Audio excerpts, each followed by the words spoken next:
시편 19편 7절에서 10절까지의 말씀입니다.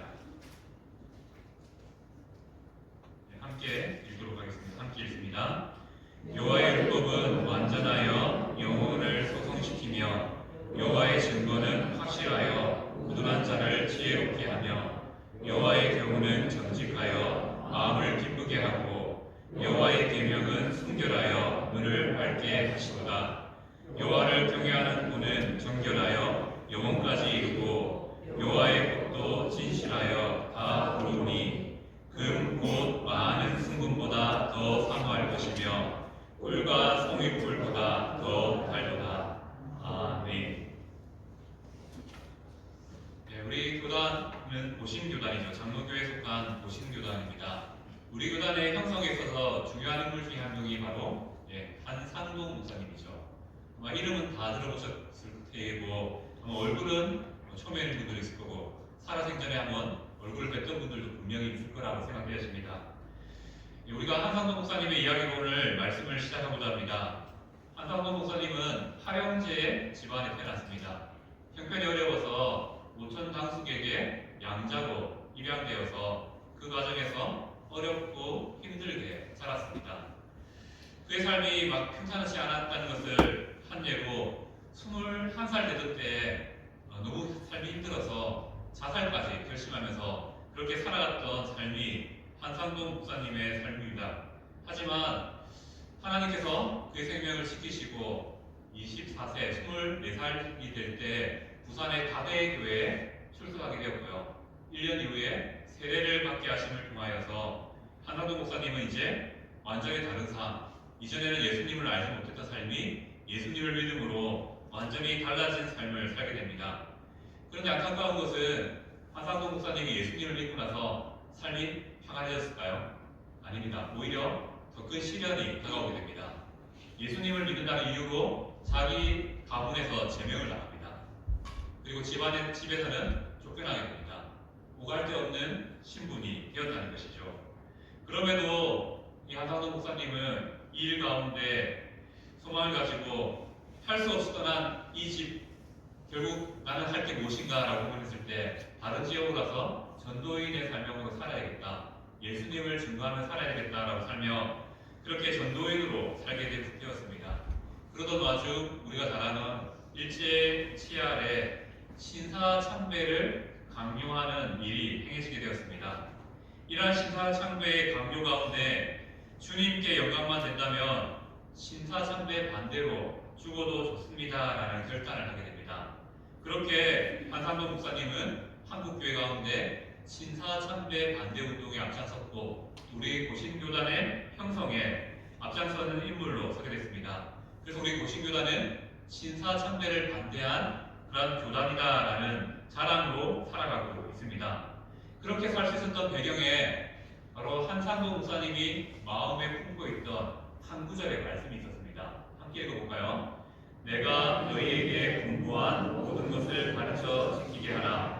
볼지어다 내가 세상 끝날까지 너희와 항상 함께 있으리라 하시니라. 아멘. 한상동 목사님은 이 한 구절의 말씀을 마음에 품고 살았기 때문에 세상과 타협할 수 없었습니다. 그리고 이 말씀을 가지고 자신의 평생을 살아왔다라고 말씀드릴 수 있습니다. 이러한 말씀을 드리는 이유는 이것입니다. 우리도 한 구절의 말씀의 사람이 되어야 된다는 것이죠. 물론 성경 전체의 말씀을 다 붙잡고 살아야겠지만 하나님이 주신 마음과 사명을 가지고 그 하나님이 주신 말씀을 붙잡고 살아가는 그러한 성도가 되어야 된다라는 의지로 오늘 말씀을 함께 살펴보고자 합니다. 자, 하나님의 말씀을 따라 사는 것 당연한 거죠. 우리가 성도라면 너무나 잘 알고 있는 부분이기도 합니다. 그런데 문제는 무엇입니까? 그렇게 살고 있느냐라고 질문한다면 대다수의 성도님들은 힘들다, 무척 힘듭니다라고 고백하게 됩니다. 네, 맞습니다. 우리가 말씀대로 살아야 되는 거 잘 알고 그렇게 사는 것 당연한 것 압니다. 하지만 문제는 그 말씀대로 사는 것이 결코 쉽지 않다는 것이죠. 그럼에도 불구하고 성경은 계속 말씀하죠. 말씀대로 사는 것이 성도가 살 수 있는 방법이다라고 말합니다. 왜 그렇습니까? 이 말씀 가운데 참된 길과 구원이 약속되어 있기 때문입니다.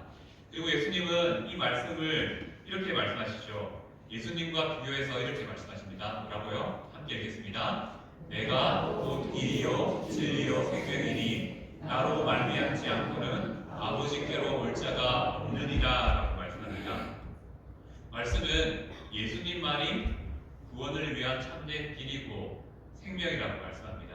그리고 그 말씀 가운데 아버지께로 나아갈 수 있다라고 말씀하는 것이죠. 자, 그렇다면 우리가 한번 생각해 봅시다. 말씀대로 살아간다는 것은 무엇을 의미할까요? 바로 이 말씀대로 살아가는 것은 어렵다, 힘들다라고도 말할 수 있겠지만 결국 믿음의 문제라는 사실을 생각해 보게 됩니다. 내 안에 믿음이 가득하면요, 어떻게든 말씀을 붙잡고 그 말씀대로 살아가고자 합니다. 하지만 믿음이 연약하면요, 말씀을 잊고 나의 주관 따라, 나의 생각 따라 살아가기 쉽다는 것입니다. 자, 말씀이 우리의 삶을 인도해야 됩니다. 그러기 위해서 우리에게 필요한 것은 무엇일까요? 바로 믿음입니다. 우리에게 필요한 것은 말씀이 우리의 삶을 인도하기 위해, 하나님께서 우리의 삶을 인도하기 위해 가장 필요한 것은 믿음인데 어떠한 믿음일까요? 바로 이 성경 말씀이 하나님께서 내게 주신 말씀이라고 믿는 그 믿음이 필요하다는 것입니다. 베드로전서 1장 23절 말씀은 이렇게 말씀하시죠. 함께 읽겠습니다. 너희가 거듭난 것은 썩어진 씨로 된 것이 아니요 썩지 아니할 씨로 된 것이니 살아있고 항상 있는 하나님의 말씀으로 되었느니라 라고 말씀합니다. 자, 우리가 다시 태어나는 것, 거듭나는 것, 바로 하나님의 말씀만으로 가능하다라고 말씀하는 것이죠. 우리가 기억해야 될 것은요, 이 말씀을 하나님의 말씀으로 믿을 때 그 말씀이 내 삶 속에서 어떻게 역사합니까? 살아있는 말씀, 힘을 주는 말씀, 능력을 베풀어 주시는 말씀이 된다는 것이죠. 그렇기 때문에 우리에게는 이 성경이 하나님의 말씀이다라고 믿는 믿음이 정말 중요하다는 것이죠. 자, 우리가 창세기 1장 1절 말씀을 너무나 잘합니다. 무엇입니까? 태초에 하나님께서 천지를 창조하시느니라 라는 말씀이죠. 우리는 이 말씀을 통해서 생각해 볼 수 있습니다. 이 세상에 보이는 모든 것의 시작은 누구로부터라는 거죠? 하나님으로부터라는 것입니다. 근데 세상의 문화와 세상의 학문은 무엇이라고 말합니까? 아니다, 진화되었다 라고 말합니다. 그러한 현실을 살아가고 있다는 것이죠. 우리는 어떠한 것들을 붙잡을 수 있어야 됩니까? 한번 우리가 진화론에 대해서 한번 생각해 보면 진화론도 허점이 참 많습니다.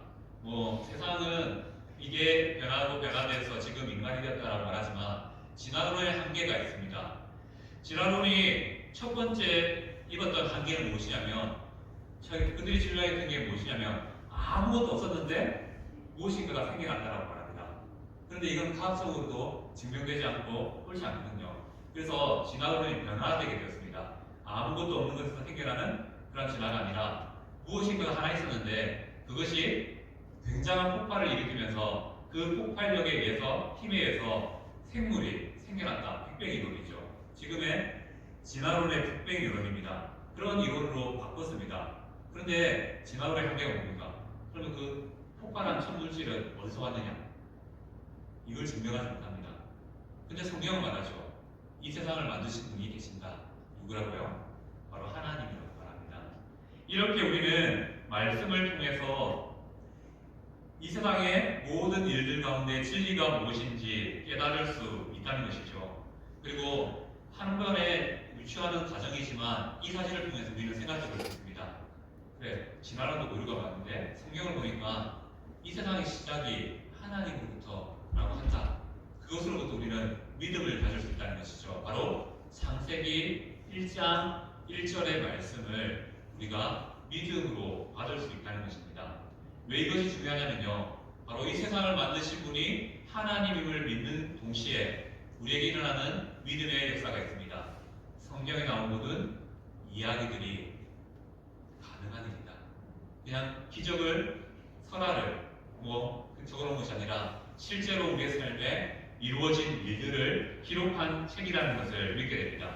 자, 세상 하나님 만드셨는데 죽은 자가 살아나는 거, 우리를 걷는 거, 우리 포도주가 됐건 다 하나님 손에서는 가능한 일이라는 것을 깨닫게 됩니다. 그렇게 하나님께서는 살아계심을 우리에게 보여주신다는 것이죠. 자, 우리가 이렇게 말씀을 통해서 이 말씀이 진리라는 사실을 깨달을 수 있습니다. 또한 우리의 삶에 우리의 인생이 말씀의 인도함을 받기 위해서 필요한 것이 있습니다. 무엇일까요? 이 성경이 하나님의 말씀이라는 걸 믿는 것도 필요하지만 바로 하나님께서 말씀을 통해서 나를 인도해 주신다라는 그 믿음도 우리에게 필요해야 됩니다. 그리고 성도들은 말씀대로 살아가야 될 이유를 바로 이 성경을 통해서 깨달아야 한다는 것이죠. 우리가 잘 알고 있는 성경에 대한 두 구절의 유명한 말씀이 있습니다. 디모데후서 3장 16절에서 17절 말씀을 먼저 함께 읽겠습니다. 모든 성경은 하나님의 감독으로 된 것으로 교훈과 책망과 바르게 함과 의로 교육하기에 유익하니 이는 하나님의 사람으로 온전하게 하며 모든 선한 일을 행할 능력을 갖추게 하려 함이라. 아멘. 이어지는 베드로후서 1장 20절, 21절 말씀을 함께 읽겠습니다. 먼저 알 것은 성경의 모든 예언은 사서로의 풀 것이 아니니 예언은 언제든지 사람의 뜻으로 낸 것이 아니요 오직 성령의 감동하심을 받은 사람들이 하나님께 받아 말한 것입니다. 성경은 하나님의 말씀입니다. 믿으십니까? 네. 바로 하나님께서 이 말씀을 기록하셨다는 것이죠. 물론 우리가 아는 지식에 따라 하나님께서는 이 성경을 기록하실 때 많은 저자들을 세우셔서 하나님의 감동하심을 입혀 그 말씀을 기록하게 하셨습니다. 그리고 하나님께서는 성경 말씀을 통해 이렇게 말하죠. 하나님의 말씀은 1.1획도 틀리지 않다라고 말합니다. 그러면 이제 또 우리에게 의문이 생깁니다. 성도님들은 성경책을 읽다가 혹시 틀린 부분을 본 적이 있으십니까? 네. 지금 우리가 가지고 있는 성경이 개역 개정 4판입니다. 4판입니다. 4판. 그 말은 1판도 있고 2판도 있고 3판도 있다는 겁니다. 특별히 3판과 4판이 차이가 납니다. 실제로 지금 성도님들 중에 3판을 가지고 계신 분들이 있을 수 있습니다. 왜냐하면 3판을 많이 팔았거든요. 그리고 또 4판을 들고 계신 분들도 많을 겁니다. 근데 3판과 4판의 차이가 있습니다. 말씀이 10군데가 달라요. 10군데가 다릅니다. 그래서 성경 읽다 보면 꼭 같이 읽는데 조금 다른 말을 하는 사람이 가끔 있습니다. 그것이 뭐냐면요. 그 10군데 중에 한 군데 틀린 부분들을 가지고 있는 성경을 가지고 있다는 것이죠.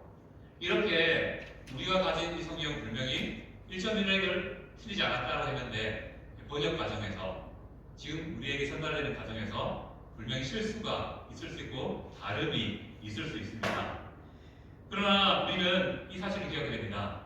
1.1획 틀리지 않다는 것은 바로 성경 원문에 대해서 하나님이 직접 주신 감동하심으로 기록한 그 성경은 1.1획도 틀린 것이 없다는 것이고요. 그 틀림없는 말씀이 지금 우리에게 전달되어서 번역과 여러 가지 과정들을 통해서 우리에게 전달되고 있다는 사실을 기억해야 됩니다. 그렇다면 또 이렇게 말하면 또 이렇게 또 질문하는 분들이 있습니다.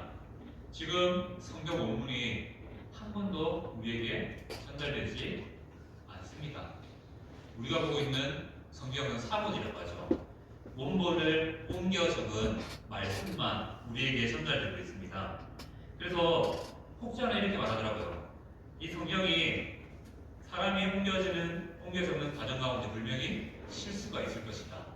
분명히 달라졌을 것이다 라고 의심하는 분들이 가끔 있습니다. 하지만 이 일을 놀랍게 반증해주는 사건이 역사적으로 일어났었습니다. 뭐냐면 사본들이 참 많은데 성경들은 사본들의 차이를 가지고 집필해서 종합해서 만든 것이 지금 우리가 가지고 있는 성경책입니다. 그래서 사본의 차이가 어떻게 나타나냐면 뭐냐면 성경을 보다 보면 각주가 달려있죠. 각주에 이 말은 이러한 의미도 있습니다라는 표현들이 있습니다. 그 차이가 뭐냐면 어떤 사본에는 이 말씀, 어떤 사본에는 이렇게 의미를 담고 있다라는 표현을 성경책에 일부러 담아놨습니다. 왜냐하면 성경 원문이 우리에게 전달되는 것이 아니라 사본들이 전달되고 있기 때문입니다. 그런 동안 중 기독교 역사에 충격적인 사건이 있습니다. 뭐냐면 1947년에 이스라엘의 사해 근처의 동굴에서 이 사해 사본, 구약 성경이죠. 구약 성경이 발견되는 그런 사건이 일어나게 됐습니다. 왜냐하면 이 사건이 중요한 의미가 있습니다. 왜냐하면 모든 교회가 가지고 있던 성경이 1947년까지 AD 10세기, 그러니까 900년경에 발견된 마소라 성경이라고 합니다. 마소라 사본이 가장 오래된 성경으로서 그 성경을 바탕으로 모든 교회가 성경을 번역하는 과정으로 성경을 소유하고 있었습니다.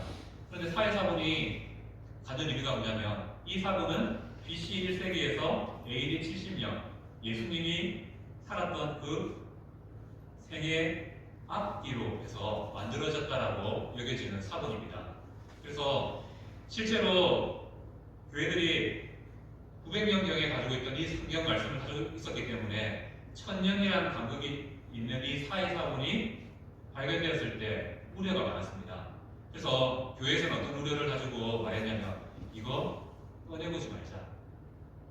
괜히 말씀이 달라진 것 때문에 교회가 혼란에 취할 수 있고 여러 가지의 일들 앞에 무너질 수 있겠다라고 해서 이 사본이 발견됐을 때 많은 또 사람들이 안 뜯었으면 좋겠다.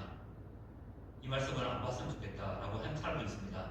하지만 우리가 더 말씀 가운데 바로 서야 되기 때문에 이 사회사본을 뜯었고요. 이 사회사본은 에스더서 성경 말고 모든 말씀을 담고 있었습니다.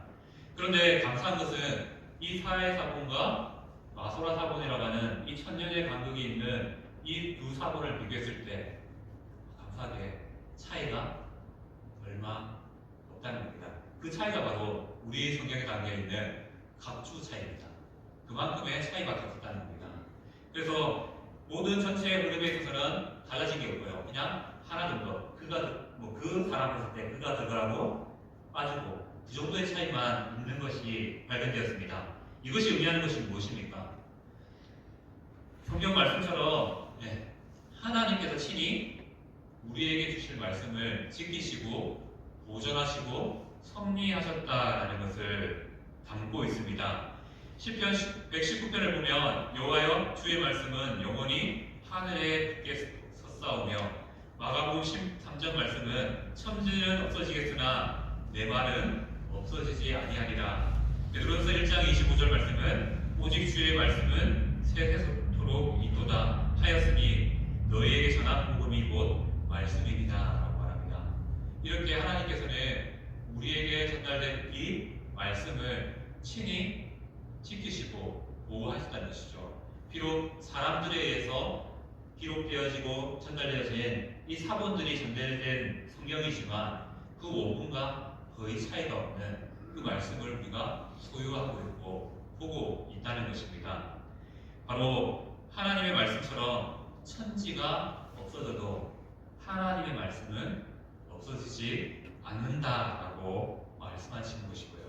하나님은 이렇게 성경의 말씀을 지켜주심을 통하여서 우리가 어떻게 살아야 됩니까? 바로 말씀을 통해서 살아야 된다는 사실을 다시 한 번 더 깨닫게 해주셨다는 것이죠. 이렇게 하나님께서는 이 성경을 우리에게 전달해 주시기 위해서 놀랍게 역사하시고 일하고 계셨다는 것을 알 수 있습니다. 더불어 우리가 가진 이 성경은 우리가 알아야 될 모든 사항들을 알려주는 그러한 기준이 된다는 것을 우리 성경 말씀을 통해서 알 수 있습니다. 히브리서 4장 12절 말씀을 함께 읽겠습니다. 함께 읽습니다. 하나님의 말씀은 살아있고 활력이 있어 좌우의 날선 어떤 검보다 예리하여 혼과 병과 관절과 골수를 찔러 쪼개기까지 하며 또 내 생각과 뜻을 판단하나니라고 말씀합니다. 하나님의 말씀은 우리의 삶의 모든 기준이 됩니다. 또 우리의 삶에 필요한 모든 것을 알려주기에 부족함이 없습니다. 바로 모든 답이 이 말씀 가운데 있다는 것이죠. 또 이렇게 말하면 우리 마음 가운데 이런 생각이 들지 모르겠습니다. 성경을 보니까 내가 TV를 얼마나 봐야 되고 핸드폰은 또 얼마나 해야 되고 하루의 일은 몇 시간이나 해야 되고 또 얼마나 성경을 읽고 기도해야 되는지는 안 알려주던데. 물론 성경에서 그렇게 구체적으로 알려주지는 않습니다. 하지만 성도는 믿음을 통해서 어떻게 해야 될지를 결정할 수 있다는 것이죠. 레위기 말씀을 보면 우리가 잘 아는 내가 거룩하니 너희도 거룩할지니라 라는 말씀이 있습니다. 이 말씀처럼 우리는 하나님 앞에 거룩함을 지키기 위해서 내 삶에 하나님 밖에 있는 것과 하나님을 위한 것들에 조율할 수 있다는 것이죠. 예를 들면 내 거룩을 위해서 TV 시청 시간을 조절할 수도 있고요. 휴대폰 사용 시간을 조절할 수도 있습니다. 반대로 또 하나님을 위해서 말씀 읽는 시간을 결단할 수 있고 또 기도하는 시간을 결단할 수 있습니다. 이렇게 우리는 말씀을 통해서 답을 얻는 인생을 살아갈 수 있다는 것이죠.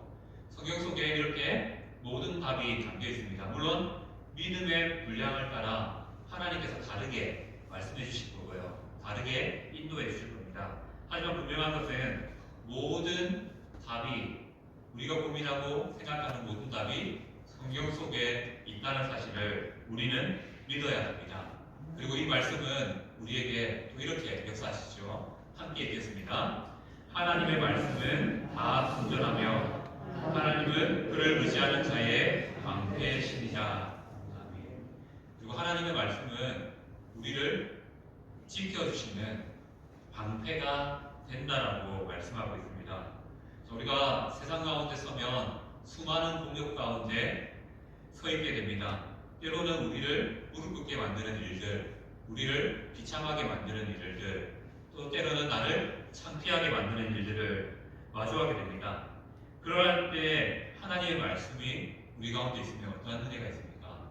그 말씀이 우리를 지켜주는 방패가 된다는 것을 말씀하고 있습니다. 아마 대부분 다 경험해 보셨을 겁니다.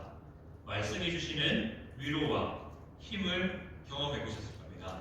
만약 그러한 위로와 힘을 경험하지 못한 분들이 있다면 우리는 이 시간 믿음을 가지고 다시 말씀의 자리를, 기도의 자리를 결단하는 그런 믿음이 필요합니다. 하나님은 말씀을 통해서 우리의 삶에 필요한 모든 문제의 답을 알려주신다는 것이죠. 그리고 우리는 그 답을 어떻게 해요? 믿음으로 받을 수 있어야 됩니다. 하나님 말씀하실 때 그 말씀이 내 삶에 꼭 필요한 말씀이라는 그 믿음을 가지고 받을 수 있어야 된다는 것이죠. 성경을 하나님의 말씀으로 믿는 것, 신앙에 있어서 정말 중요합니다. 그리고 반드시 필요한 일들이라는 것이죠. 하지만 더욱 우리에게는 이보다 더 큰 믿음이 요구됩니다. 성경을 하나님의 말씀으로 믿는 믿음도 필요하고요. 더 나아가서 이 믿음대로 살아가는 믿음. 이 말씀이 하나님의 말씀이기 때문에 그 말씀의 기준을 따라 살아가는 삶도 우리의 믿음에 필요한 영역이라는 것이죠. 바로 우리의 믿음이 우리의 삶을 통해서 나타나야 된다는 것입니다. 그런 경험이 우리 가운데 필요하다는 것이죠. 성경 말씀에 이런 말씀이 있죠. 부모를 공경하는 자에게는 장수의 복을 내려주시겠다라는 말씀이 실제로 있습니다. 우리는 말씀의 순종함을 통해서 믿음으로 바로 이 말씀이 주시는 복도 누리는 그런 은혜가 우리의 삶에 필요하다는 것이죠. 그리고 우리는 이러한 말씀을 행함을 통해서 하나님께서 우리의 삶에 더해주시는 은혜의 풍성함도 경험해야 된다는 겁니다.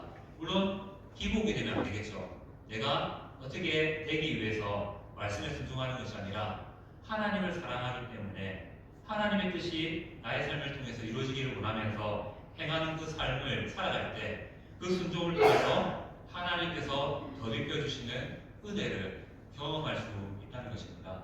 우리에게 필요한 것은 바로 이러한 말씀의 살아계심을 체험하는 그런 삶이 필요하다는 것이죠. 그리고 또 우리가 이 삶을 살아가기 위해서 필요한 것이 있습니다. 무엇이냐면 바로 내게 주시는 말씀을 붙잡는 믿음이 우리에게 필요합니다. 앞서 얘기해드렸던 한상동 목사님은 마태복음 28장 20절 말씀을 자신의 비전, 자신의 말씀으로 품고 살았습니다. 그래서 어떠한 유혹 앞에서도 넘어지지 않을 수 있는 담대함의 믿음을 가질 수 있었습니다. 저도 한 말씀의 사람이라면 저는 하박국 2장 14절 말씀을 제 평생의 말씀으로 품고 살아갑니다. 이것처럼 이 자리에 앉아 계신 성도님들도 내 삶에 붙잡는 한 구절의 말씀이 있어야 된다는 것이죠. 왜 그렇습니까? 하나님은 이 말씀을 통해서 나의 삶의 비전과 소명과 사명을 깨닫게 해 주신다는 것이죠. 단지 내가 이게 되어야 되겠다, 이러한 것을 이루어야 되겠다, 그것은 내 꿈이겠죠. 하나님께서 원하시는 것은 내 꿈이 아니라 하나님 주신 그 말씀대로 살아가려고 하는 그 비전과 소명과 사명을 원하신다는 것입니다. 그렇게 우리의 삶에 한 구절의 말씀이 다가와 우리의 말씀에 새겼을 때 우리에게 주시는 은혜가 무엇입니까? 바로 하루하루를 주를 위해 살아갈 수 있는 힘과 능력을 더하여 주신다는 것입니다. 그렇기 때문에 우리는 매주 말씀을 듣는 자리에서 한 주를 살아갈 말씀을 얻어야 됩니다. 또 한 해를 시작함에 있어서 하나님이 주시는 말씀을 붙잡아야 되고요. 우리 평생에 또 하나님 주시는 말씀을 붙잡고 살아가야 된다는 것입니다. 그렇게 살아갈 때 우리의 삶에 실제적으로 말씀의 능력이 나타나서 우리를 풍성케 해주시는 그런 은혜를 경험할 수 있다는 것이죠. 하지만 또 우리가 말씀의 사람으로 살아갈 때 실수하지 말아야 될 부분들도 있습니다. 우리가 말씀을 적용할 때 이러한 적용은 좀 조심해야 된다는 것이죠. 자, 성경을 보면 술 취하지 말라라고 말합니다. 맞죠? 이 말을 다르게 생각하면 어떻게 해석합니까? 술만 안 취하면 된다. 어느 정도의 술은 먹어도 되겠구나. 실제적으로 서양의 교회들은 술에 대해서 우리나라처럼 강조하지 않습니다. 아시는 것처럼 왜 그러냐면 이건 문화적인 차이입니다. 자, 서양의 많은 사람들은 술을 그냥 음료 정도로 마십니다. 가볍게 마신다는 거죠. 그런데 우리나라는 진짜 정신을 잃을 만큼 마시지 않습니까?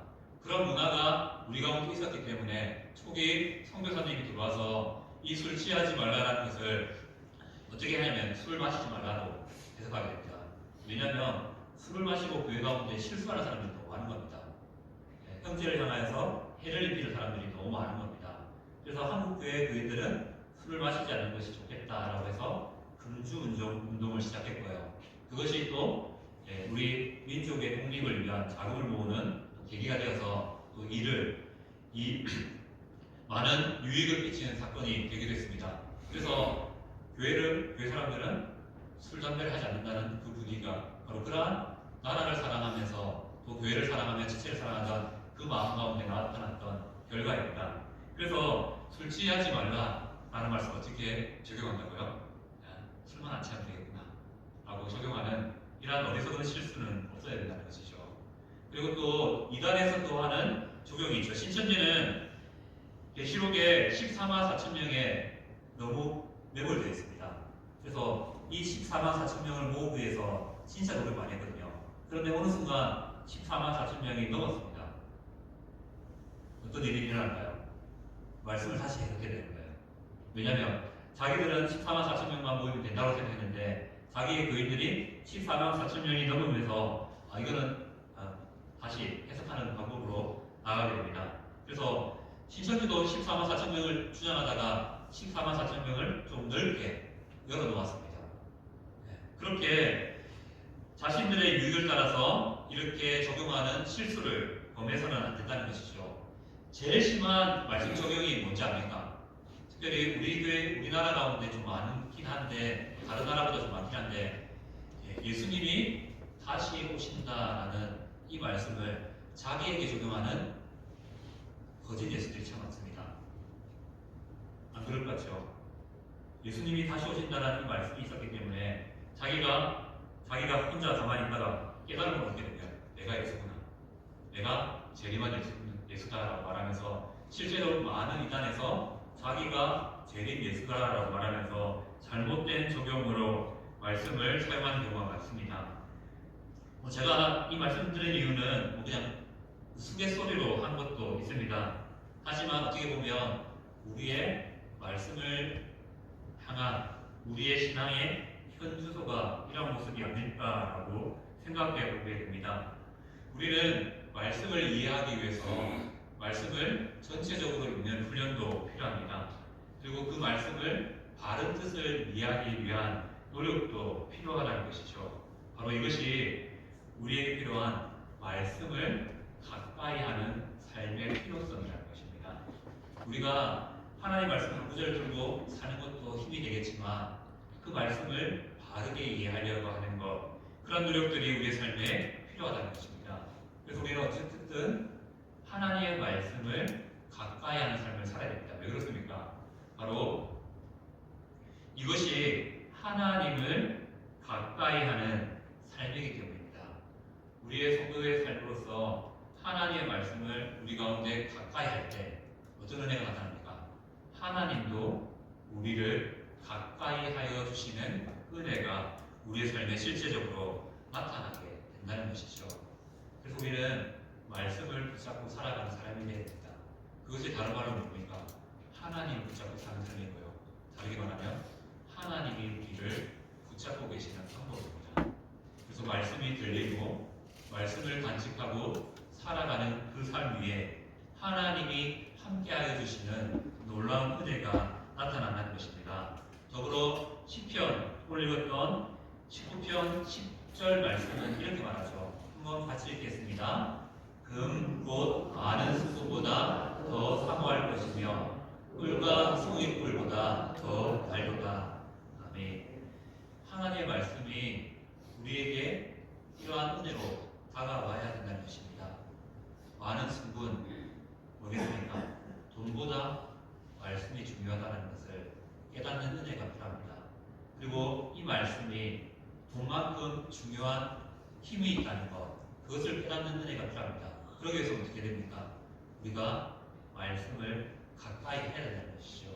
또한 이 말씀이 꿀과 송이꿀보다 더 삶을 우리의 삶을 통해서 체험해 보아야 된다는 겁니다. 어떻게 해야 됩니까? 말씀을 읽어야 됩니다. 말씀을 읽을 때 나의 삶에 고민이 있을 때 그 고민의 열쇠가 발견되면요 어떤 일이 나타납니까? 이 말씀 진짜 꿀보다 달다는 것이 이거구나 라는 것을 체험하게 됩니다. 그리고 그 말씀이 나에게 삶의 문제를 해결해주고 나의 삶을 일으켜줄 때 이것이 바로 하나님이 주시는 힘이구나 라는 것을 깨닫게 된다는 것이죠. 바로 우리에게 필요한 것은 무엇입니까?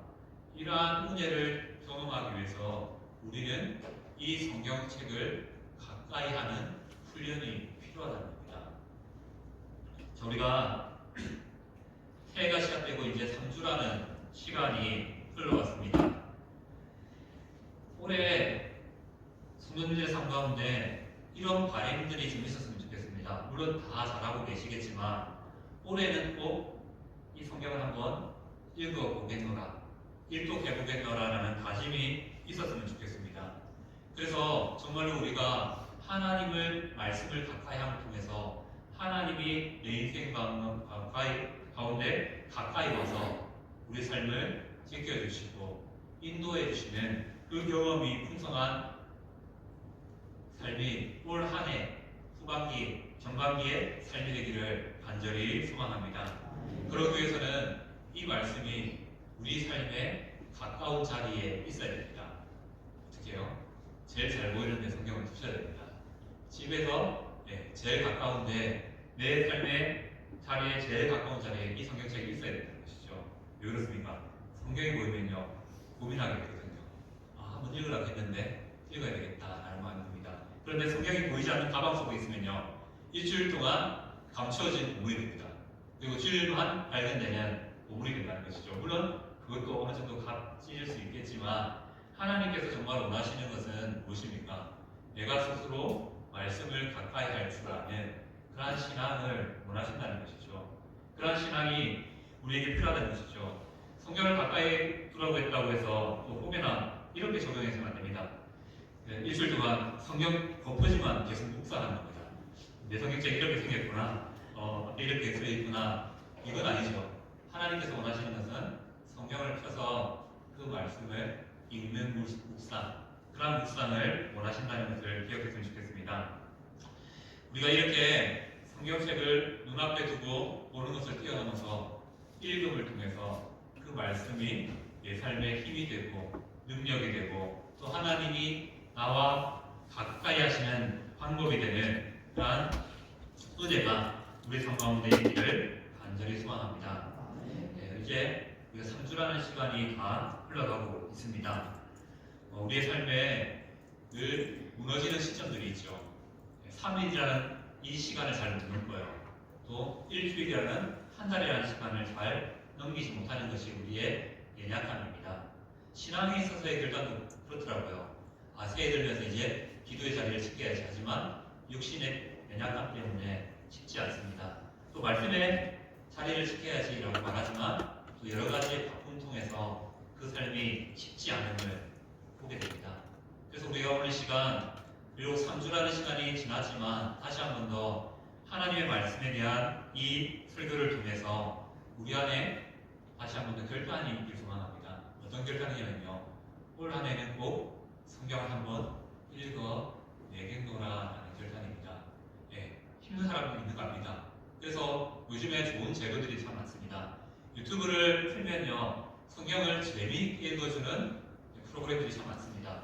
그래서 차로 이동할 때 틀어놓고 그렇게 말씀을 읽도 한번 해보는 것도 좋을 것 같습니다. 그리고 또 자기가 시간을 낼 수 있다면 하루에 3장 혹은 5장 이렇게 정해놓고 하루를 말씀으로 살아가는 그런 삶이 올 한해 우리 교회 속한 성도님들의 삶이 되기를 소망합니다. 왜요? 그렇게 우리가 하나님을 가까이 하면요, 하나님 우리의 가운데 가까이 오심을 통하여서 놀라운 역사와 열매들을 친히 하나님이 맺게 해 주신다는 것이죠. 그러한 영적인 체험들이 올 한해 우리 교회에 속한 모든 성도들의 삶 가운데 가득하기를 축복합니다. 우리 이 시간 이 말씀을 마지막으로 읽고 함께 아멘으로 오늘 설교를 마치고자 합니다. 고린도후서 1장 20절 말씀입니다. 이 말씀에 아멘으로 함께 하겠습니다. 함께 읽겠습니다.